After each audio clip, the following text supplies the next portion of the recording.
நிலாவும் சோழனும் சேர்ந்து வாழணும். விவாகரத்து வேண்டான்னு சொல்லிறணும் அப்படின்னு நினைக்கிறவங்க, மறக்காம நம்ம வீடியோக்கு லைக் பண்ணிட்டு கமெண்ட்ல சொல்லுங்க.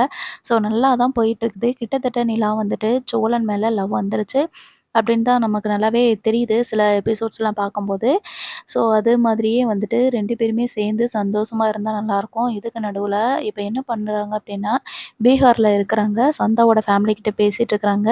சந்தாவ கல்யாணம் பண்றதுக்கு 6 மாசம் டைம் கேட்டுருக்காங்க. அதாவது அவங்க என்ன சொல்லியிருக்காங்கன்னா, ரூ. 25,00,000வும் 30 சவரன் நகையும் சேரன் கொண்டு வந்து குடுக்குறதாகவும், அதுக்கப்புறமா சந்தாவ கல்யாணம் பண்ணிக்கிறதாகவும், அதுவரைக்கும் சந்தாவ வேற யாருக்கும் கல்யாணம் பண்ணி வைக்காம வெயிட் பண்ணுங்க அப்படின்னு சொல்லிட்டு டைம் கேட்டுட்டு வந்திருக்கிறாங்க.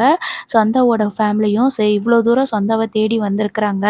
அதனால ஓகே அப்படின்னு சொல்லிடுறாங்க. ஸோ இவங்க என்ன பண்றாங்க அப்படின்னா, ஒரு 6 மாசம் நமக்கு டைம் இருக்குல்ல, அதுக்கு முன்னாடி எப்படியாவது ஏதாவது ஒண்ணு பண்ணி நம்ம சந்தாவ எப்படியாவது தமிழ்நாட்டுக்கு கூட்டிட்டு போய் கல்யாணம் பண்ணி வச்சிடலாம் அப்படின்னு சொல்லிட்டு பிளான் பண்ணி அங்கேருந்து கிளம்பி வந்துருவாங்க. இப்போ தான் நிலாவுக்கு வந்துட்டு பீகார்ல இருக்கும்போது தான் லாயர் வந்துட்டு கால் பண்ணியிருப்பாங்க. கால் பண்ணி சொல்லியிருப்பாங்க. அடுத்த வாரம் வந்து உங்களுக்கு ஹியரிங் வருது கோர்ட்ல. அதனால கண்டிப்பா வந்துருங்க அப்படின்னு சொல்லியிருப்பாங்க. ஸோ இப்போ வீட்டுக்கு வந்ததுமேனு நடேசன கேட்பாரு. "என்னடா போயிட்டு சும்மா வந்துட்டீங்க? சந்தாவ பார்த்தீங்களா இல்லையா? கூட கூட்டிட்டு வந்திருக்கலாம்ல" அப்படின்னு சொல்லி சொல்லுவாங்க. அப்பதான் நிலா இருந்துட்டு நடந்த விஷயங்கள் எல்லாத்தையுமே சொல்லுவாங்க. அது சரி, இன்னும் 6 மாசத்துக்குள்ள கிட்டத்தட்ட நீங்க சொன்னதெல்லாம் கணக்கு பண்ணி பார்க்கும்போது எப்படியும் ரூ. 60,00,000 வந்துரும் போல இருக்குது. ரூ. 60,00,000க்கு இந்த வீட்ட வித்தா கூட அது பெறாது. என்னடா இப்படி போய் சொல்லிட்டு வந்திருக்கிறீங்க?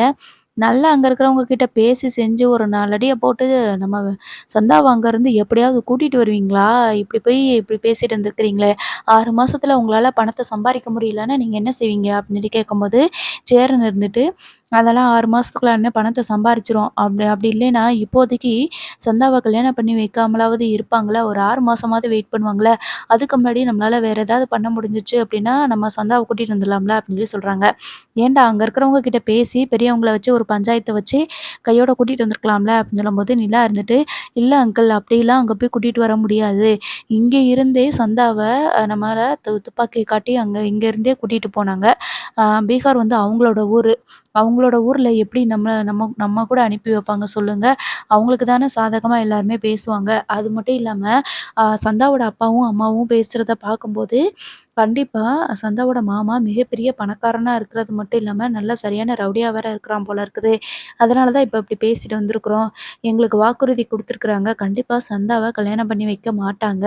ஒரு 6 மாசம் கழிச்சு தான் சந்தாவோட கல்யாணத்த பத்தி பேசுவாங்க. நமக்கு 6 மாசம் டைம் இருக்குது. அதுக்கு முன்னாடி நம்ம எதுனாலும் பண்ணிறலாம். ஏன் ஒரு வேள சந்தாவே தமிழ்நாட்டுக்கு கிளம்பி வர்றதுக்கு வாய்ப்பு இருக்குதுல்ல. இப்போதைக்கு டென்ஷன் இல்லாம இருக்கலாம்ல. அப்படின்னு சொல்லிட்டு நிலா சொல்லியிருப்பாங்க. சரி ஏதோ சொல்றீங்க. ஆனா நீங்க வரும்போது சந்தாவோட தான் வருவீங்கன்னு நெனச்சேன். நான் வந்திருந்தேன்னா எப்படியாவது சந்தாவ கையோடயே கூட்டிட்டு வந்திருப்பேன். என்னமோ சரி இப்போதைக்கு சந்தாவோட கல்யாணம் அங்க நடக்காம இருக்கும்ல. அதுக்கு தான் சொல்றது காலகாலத்துல கல்யாணத்த பண்ணுங்கடா அப்படின்னு சொல்லிட்டு. இப்ப இப்படி ஆயிப்போச்சு அப்படின்னு சொல்லிட்டு நடேசன் அங்கருந்து கிளம்பிடுறாங்க. அண்ணே நீங்க ஒண்ணும் வருத்தப்படாதீங்கண்ணே. எப்படினாலும் நம்ம சந்தாவ கூட்டிட்டு வந்துரலாம் சரியா? இப்போதைக்கு உங்களுக்கு மனசுல நிம்மதி இருக்கும்ல. சந்தா வேற பார்த்துட்டீங்க அப்படின்னு சொல்றாங்க. ஆமாப்பா எனக்கு அவங்க ஃபேமிலிய பார்க்கும்போது, எப்படினாலும் நம்மள ஏதாவது திட்டுவாங்க, இல்ல அடிப்பாங்க அப்படின்னு சொல்லி நெனச்சேன்ப்பா. ஆனா பரவால்ல. சந்தாவோட அப்பாவும், அம்மாவும் நல்லா தான் பேசுறாங்க. அவங்க மாமாவுக்கு பயந்துட்டு தான் சந்தாவ கல்யாணம் பண்ணி வைக்கணும்னு நெனைக்கிறாங்களே தவிர, மத்தபடி அவங்களுக்கு நம்மள வந்து பிடிச்சிருக்குதுப்பா அப்படின்னு சொல்லி சொல்றாங்க. ஆமாண்ணே இங்க என்னடான்னா பொண்ண கட்டி குடுக்குறதுக்கு பொண்ணுக்கு தான் நகை எல்லாத்தையுமே போட்டு அனுப்பி வைப்பாங்க. அங்க பார்த்தோம்னா மாப்பிள தான் எல்லாமே குடுக்க வேண்டியதா இருக்குது. சரி பரவால்லண்ணே நம்ம எப்படியாவது சம்பாரிச்சு குடுத்துரலாம் சரியா? நீ எதுக்கும் இத பத்தி கவலைப்படாத அப்படின்னு சொல்லிட்டு சொல்லிருவாங்க. அதுக்கப்புறமா மறுநாள் வந்துட்டு நம்ம நிலா வந்து ஒரு ப்ராஜெக்ட் செஞ்சு குடுத்துருப்பாங்க இல்லையா? அந்த ப்ராஜெக்ட்ட வந்துட்டு சேரன் போய் அவங்க இன்ஜினியர்ட்ட காட்டுவாங்க. அது மட்டும் இல்லாம, நம்ம நிலாவும் அந்த இன்ஜினியர் கிட்ட வந்துட்டு பேசி, அந்த ப்ராஜெக்ட்ட ஓகே பண்ணிருவாங்க. அந்த கிளையன்ட்டுக்கும் ரொம்ப பிடிச்சிருச்சு அப்படின்றதுனால, அந்த ப்ராஜெக்ட் ஃபுல்லாவே வந்துட்டு நம்ம நிலா தான் வந்து பண்ணி குடுக்குறாங்க. அதனால கொஞ்சம் அமௌண்ட் வந்து கிடைக்குது. உடனே நிலா இருந்துட்டு சோழன் கிட்ட சொல்றாங்க, "நீங்க வந்து சேரண்ண கல்யாணத்துக்காக ரொம்ப நீங்க பணத்த வாங்கியிருந்தீங்க. அதனால இந்த பணத்த நீங்க வந்து எப்படியாவது கொண்டு போயி அவங்க கிட்ட குடுத்துட்டு வந்துருங்க. நம்ம கூட கோயிலுக்கு வந்தாங்கல்ல, அந்த வயசான தாத்தா, பாட்டி கிட்ட போய் குடுத்துருங்க. அவங்கள நம்மள நம்பி தானே பணம் குடுத்தாங்க. இப்ப கல்யாணம் நடந்துருச்சோ, நடக்கலையோ அது வேற விஷயம். ஆனா நீங்க குடுத்துருங்க." அப்படின்னு சொல்லி சொல்றாங்க. "இல்ல நிலா, நான் அவங்க கிட்ட பேசிட்டேன். அது நான் அண்ணனுக்காக வாங்குன கடன். அத எப்படியாவது நான் அடைச்சுக்கிருவேன்.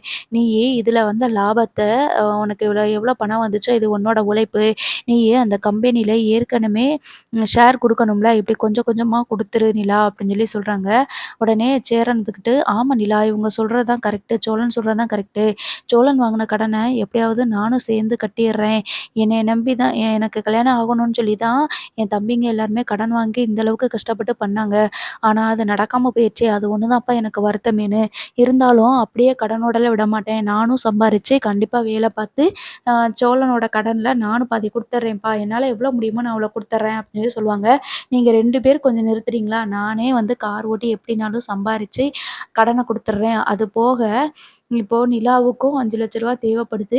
சந்தாவ கூட்டிட்டு வர்றதுக்கும் நமக்கு பணம் தேவைப்படுது. 6 மாசத்துக்குள்ள எப்படியாவது சம்பாரிச்சு சந்தாவ கூட்டிட்டு வந்துருவோம்.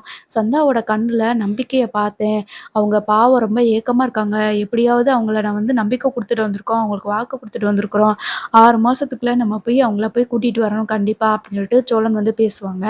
உடனே சேரன் வந்துட்டு, "என்னாலலாம் இவ்ளோ கஷ்டப்பட வேண்டாம். எங்க தலையெழுத்து எது எப்படியோ அதுபடி நடக்கட்டும் சோழா" அப்படிங்கும்போது, "என்ன நீ சும்மா சும்மா இப்படியே சொல்லிட்டு இருக்கிற? இதெல்லாம் பத்தி பேசாத. அது அப்புறம் பார்த்துக்கலாம்" அப்படின்னு சொல்லும்போது, நிலா இருந்துட்டு, நாளைக்கு கோர்ட்டுக்கு போகணும் சோழன்" அப்படின்னு சொல்றாங்க. சேரன் வந்துட்டு, "எதுக்குப்பா கோர்ட்டுக்குலாம் போயிட்டு? இப்பதான் நீங்க 2 பேரும் ஒருத்தருக்கு ஒருத்தர் புரிஞ்சுக்கிறீங்கல்ல. அப்புறம் எதுக்கு கோர்ட்டுக்கு போயிட்டு?" அப்படின்னு சொல்றாங்க. "இல்லண்ணே ஹியரிங் வந்திருக்குது. கண்டிப்பா போய் தான் ஆகணும்" அப்படின்னு சொல்லிட்டு உள்ள போயிர்றாங்க. "என்னடா சோழா, நிலா உன்கிட்ட நல்லா தானடா பேசிக்கிட்டு இருந்துச்சு. நல்லா தானடா பேசுது. உன்னைய அவ்வளோ தூரம் நம்புது. அப்படி இருந்தும் ஏன்டா நாளைக்கு கோர்ட்டுக்கு போணும்னு சொல்லுது?" அப்படின்னு சொல்லும்போது, நம்ம சோழன் வந்துட்டு, "இல்லண்ணே எப்படினாலும் கோர்ட்டுக்கு வந்துட்டு ஹியரிங் வந்துச்சுன்னா, கண்டிப்பா நம்ம போய் மதிச்சு போயி கோர்ட்ட மதிச்சு போயிட்டு, அவங்க கேட்கறதுக்கெல்லாம் பதில் சொல்லணுண்ணே. ஒருவேளை எங்களுக்கு விவாகரத்து வேண்டாம் அப்படின்னு சொன்னாலும் கூட, நாங்க கோர்ட்ல போய் சொல்லிருவோண்ணே. கண்டிப்பா நாளைக்கு நிலாவும் விவாகரத்து வேண்டான்னு தான் சொல்லுவான்னு நெனைக்கிறேன்." அப்படின்ற மாதிரி சொல்லுவாங்க. சரிடா. நாளைக்கு அப்படி சொன்னா எனக்கு ரொம்ப சந்தோஷம் தான். இந்த கோர்ட்டுக்கு அடிக்கடி போறதே பெரிய தலைவலி தான். பேசாம நாங்க சேர்ந்து வாழ போறோம்ன்னு சொல்லிருங்கடா, அப்படின்னு சொல்லியிருப்பாங்க. நிலா வந்து நைட்டு ஃபுல்லா இத பத்தி யோசிச்சுக்கிட்டே இருப்பாங்க. சோழன் வந்து எந்த அளவுக்கு நல்லா பார்த்துக்கிட்டாரு, நமக்காக எல்லாமே பண்றாரே அப்படின்னு சொல்லிட்டு யோசிச்சு பார்த்துக்கிட்டே இருப்பாங்க. அதுக்கப்புறமா மறுநாள் வந்துட்டு சோழன் வந்து நிலாவ கூட்டிட்டு கோர்ட்டுக்கு போவாங்க. போகும்போது அந்த லாயர் வந்து நிலா கிட்ட கேட்பாங்க. "என்ன நிலா, நீங்க வந்துட்டு போன தடவ கவுன்சிலிங் போயிட்டு வந்தீங்க. அதே மாரி இந்த தடவ கவுன்சிலிங்க்குலாம் அனுப்ப மாட்டாங்க.